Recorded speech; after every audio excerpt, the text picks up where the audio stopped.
But just with raising kids in church and, you know, all that, like if you had, so just a mom that is, maybe running children's ministry or maybe leading a worship team somewhere, and, she has a kid or two that's young, and like as a family, what's some things that you recommend? What's a word of encouragement?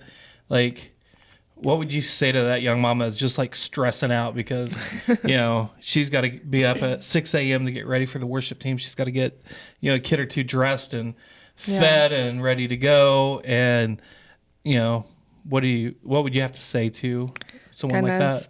I mean, first of all, you can't pour from an empty well. So you need to make sure that you are making time. And I know that's so like hard when you have newborns or young kids and their schedule's a little crazy and you're trying to work and whatever, but like making sure that you're making time for you and the Lord, and whether it's listening to a podcast in the morning. I do it a lot when I'm getting ready in the mornings.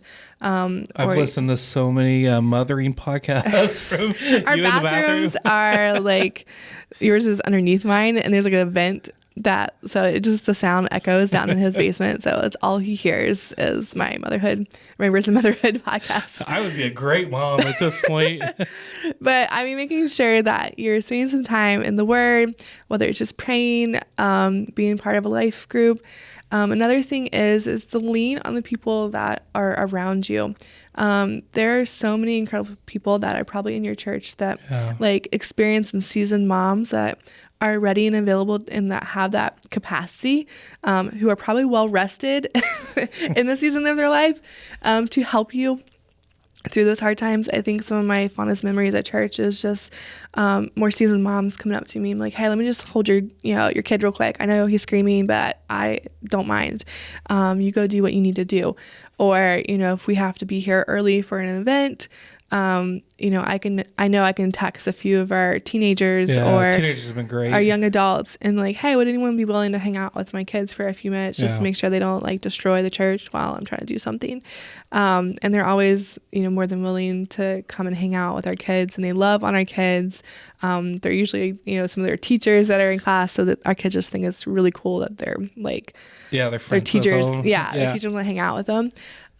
Just definitely lean on the people around you. If you're part of a life group, if you have like a mom's group or something, just to have that kind of encouragement in your daily life, or just be able to ask questions like, is it normal for my kid to wake up 20 times a night? Is it normal for me to break down and cry just for no reason? Like, am I crying? Like, is there something wrong with me? Am I broken?